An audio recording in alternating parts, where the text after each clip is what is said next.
Я вас любил. Любовь еще, быть может, в душе моей угасла не совсем. Но пусть она вас больше не тревожит. Я не хочу печалить вас ничем.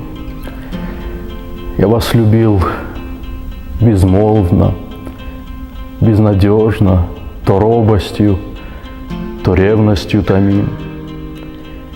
Я вас любил так искренне, так нежно, как дай вам Бог, любимой, быть другим.